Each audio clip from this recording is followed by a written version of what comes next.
നമസ്കാരം. അതിഥി എസ് നമ്പൂതിരിയോട് അച്ഛനും രണ്ടാനമ്മയും ചെയ്ത ക്രൂരതകൾ പുറംലോകത്തെത്തിയത് കോഴിക്കോട് ആശുപത്രിയുടെ കരുതൽ മൂലം. ആരും അറിയാതെ സ്വാഭാവിക മരണമായി മാറുമായിരുന്ന ക്രൂരതയാണ് ഇതോടെ കേസായി മാറിയത്. കോഴിക്കോട്ടെ വിചാരണ കോടതിയും പ്രതികളെ ശിക്ഷിച്ചു. എന്നാൽ കൊലക്കുറ്റം ചുമത്തിയില്ല. അതും ഹൈക്കോടതി തിരുത്തുന്നു. 6 വയസ്സുകാരി അതിഥി എസ് നമ്പൂതിരിയെ ശാരീരികമായി പീഡിപ്പിച്ചും പട്ടിണിക്കിട്ടും കൊലപ്പെടുത്തിയെന്ന കേസിൽ 1-ാം പ്രതിയും കുട്ടിയുടെ അച്ഛനുമായ സുബ്രഹ്മണ്യൻ നമ്പൂതിരിക്കും 2-ാം പ്രതിയും രണ്ടാനമ്മയുമായ റംല ബീഗം എന്ന ദേവിക അന്തർജനത്തിനുമെതിരെ കൊലക്കുറ്റം നിലനിൽക്കുമെന്ന് ഹൈക്കോടതി കണ്ടെത്തിയിരുന്നു. 2 പേർക്കും ജീവപര്യന്തം ശിക്ഷയാണ് ഹൈക്കോടതി വിധിച്ചത്. അച്ഛനും രണ്ടാനമ്മയും കാലങ്ങളോളം പീഡിപ്പിച്ചും മർദ്ദിച്ചും പട്ടിണിക്കിട്ടും അവസാനം മരണത്തിന് കീഴടങ്ങിയ 6 വയസ്സുകാരിയാണ് കോഴിക്കോട് ജില്ലയിലെ തിരുവമ്പാടി തട്ടേക്കാട് ഇല്ലത്തെ അതിഥി എസ് നമ്പൂതിരി. അച്ഛൻ സുബ്രഹ്മണ്യൻ നമ്പൂതിരിയുടെയും രണ്ടാനമ്മ റംല ബീഗത്തിൻ്റെയും കാലങ്ങളോളം നീണ്ട ശാരീരിക പീഡനത്തിനൊടുവിൽ 2013 ഏപ്രിൽ 29-നാണ് 1-ാം ക്ലാസ് വിദ്യാർത്ഥിനിയായിരുന്ന അതിഥി മരണത്തിന് കീഴടങ്ങിയത്. ആഴ്ചകളോളം പട്ടിണിക്കിടുകയും സ്വന്തം അച്ഛൻ്റെ തൊഴിയേറ്റ് പല്ല് മുഴുവൻ ഇളകിപ്പോവുകയും രണ്ടാനമ്മ അരയ്ക്ക് കീഴെ ചൂടുവെള്ളത്തിൽ മുക്കി പൊള്ളിക്കുകയും ചെയ്ത ആ കുരുന്ന് ആശുപത്രിയിലെത്തും മുന്നേ മരിച്ചിരുന്നു. പോസ്റ്റ്മോർട്ടം റിപ്പോർട്ടിൽ കുട്ടിയുടെ കഴുത്ത് ഞെരിച്ചതായും നഖം കൊണ്ട് ദേഹം മുഴുവൻ മുറിവേൽപ്പിച്ചതായും ജനനേന്ദ്രിയം ഉൾപ്പെടെയുള്ള ശരീരഭാഗങ്ങൾ പൊള്ളിച്ചതായും പറയുന്നു. ഡോക്ടർമാർ പോലും അതിഥിയുടെ പോസ്റ്റ്മോർട്ടം സമയത്ത് പൊട്ടിക്കരഞ്ഞുപോയി എന്ന് വാർത്തകളെത്തി. ആ കുഞ്ഞ് ആമാശയത്തിൽ ഒരാഴ്ച മുന്നേ കഴിച്ച മാങ്ങയുടെ അവശിഷ്ടങ്ങൾ മാത്രമായിരുന്നു ഉണ്ടായിരുന്നതെന്ന് കണ്ണു നനഞ്ഞുകൊണ്ടാണ് ഡോക്ടർ പറഞ്ഞത്.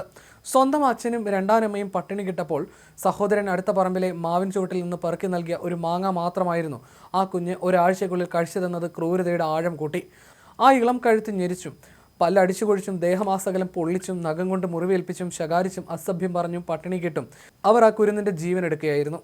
പട്ടിണിക്കിട്ട് അവശയായ അതിഥിയെ അരയ്ക്ക് താഴെ സാരമായി പൊള്ളിയ നിലയിൽ നഗരത്തിലെ സ്വകാര്യ ആശുപത്രിയിൽ എത്തിക്കുകയായിരുന്നു.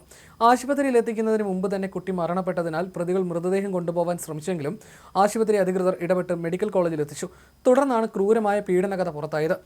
മെഡിക്കൽ കോളേജിൽ നടത്തിയ പോസ്റ്റ്മോർട്ടത്തിൽ കുട്ടിയുടെ കഴുത്ത് ഞെരിച്ചതായും നഖം കൊണ്ട് മുറിവേൽപ്പിച്ചതായും ചൂടുവെള്ളത്തിൽ കൈകാലുകൾ താഴ്ത്തിയതായും അരയ്ക്ക് താഴെ ജനനേന്ദ്രിയം ഉൾപ്പെടെയുള്ള ഭാഗങ്ങളിൽ പൊള്ളലേൽപ്പിച്ചതായും കണ്ടെത്തുകയായിരുന്നു. ആഴ്ചകളോളം ഭക്ഷണം ലഭിക്കാതിരുന്നതിനാൽ തന്നെ ശോഷിച്ച് എല്ലും തോലുമായ അവസ്ഥയിലായിരുന്നു കുട്ടി. കുട്ടികളെ കാണാൻ ആരെയും അനുവദിച്ചിരുന്നില്ല. നിരവധി നായ്ക്കളെ വളർത്തി അഴിച്ചുവിട്ടിരിക്കുകയായിരുന്നു റംല ബീഗം. പുറത്തുനിന്ന് നോക്കിയാൽ കാണാത്ത വിധത്തിൽ തുണിയും ഇട്ട് മറിച്ചിരുന്നു. കുട്ടികളുടെ അമ്മ അപകടത്തിൽ മരിച്ചതിനെ തുടർന്നാണ് ഇയാൾ റംല ബീഗത്തിനെ കൂട്ടിക്കൊണ്ടുവന്നത്. നമ്പൂതിരി എന്ന് പറഞ്ഞാണ് ഇവർ ഇയാളെ വിവാഹം കഴിച്ചത്. എന്നാൽ മുസ്ലിം സ്ത്രീയായ ഇവർക്ക് ക്രിമിനൽ പശ്ചാത്തലം ഉണ്ടായിരുന്നതായിട്ടാണ് റിപ്പോർട്ട്. എന്നാൽ അച്ചടക്കം പഠിപ്പിക്കാൻ എന്ന പേരിൽ കൂടുതൽ മർദ്ദിച്ചാൽ 324 വകുപ്പ് മാത്രമേ നിലനിൽക്കുകയുള്ളൂവെന്നും വിചാരണ കോടതി നിരീക്ഷിച്ചിരുന്നു. കൊല്ലാനുള്ള ഉദ്ദേശത്തോടെയാണ് മർദ്ദിച്ചതെന്ന പോലീസിന്റെ വാദം അംഗീകരിക്കാനാവില്ലെന്നും വിചാരണ കോടതി വിധിയിൽ പറഞ്ഞിരുന്നു. ഇതാണ് ഹൈക്കോടതി ഇപ്പോൾ റദ്ദ് ചെയ്തിരിക്കുന്നത്. ഇതിനൊപ്പം ആ അച്ഛനും രണ്ടാനമ്മയ്ക്കും ജീവപര്യന്തം തടവ് ഹൈക്കോടതി വിധിക്കുകയാണ്. അതിഥിയെയും തന്നെയും പ്രതികളായ പിതാവും രണ്ടാനമ്മയും മർദ്ദിച്ചിരുന്നതായി അതിഥിയുടെ സഹോദരൻ വിചാരണ കോടതിയിൽ മൊഴി നൽകിയിരുന്നു.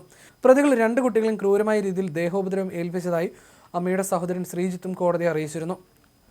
ഇതും ഹൈക്കോടതി ഗൗരവത്തിലെടുത്തു. പ്രതികളായ ബിലാത്തിക്കുളം താമരക്കുളം ലക്ഷ്മി നിവാസിൽ താമസിക്കുന്ന തിരുവമ്പാടി തട്ടേക്കാട് ഇല്ലത്ത് സുബ്രഹ്മണ്യൻ നമ്പൂതിരി, ഭാര്യ റംല ബീഗം എന്നിവർ മക്കളെ ശാരീരികമായി ഉപദ്രവിക്കുന്നത് പലതവണ കണ്ടതായും ഇത് സംബന്ധിച്ച് റെസിഡൻസ് അസോസിയേഷൻ യോഗത്തിൽ ചർച്ച ചെയ്തതായും അയൽവാസികളായ രമേശ് എസ് കുറുപ്പ്, മുരളി, സുഭാഷ് എന്നിവരും വിചാരണ കോടതിയിൽ അറിയിച്ചിരുന്നു.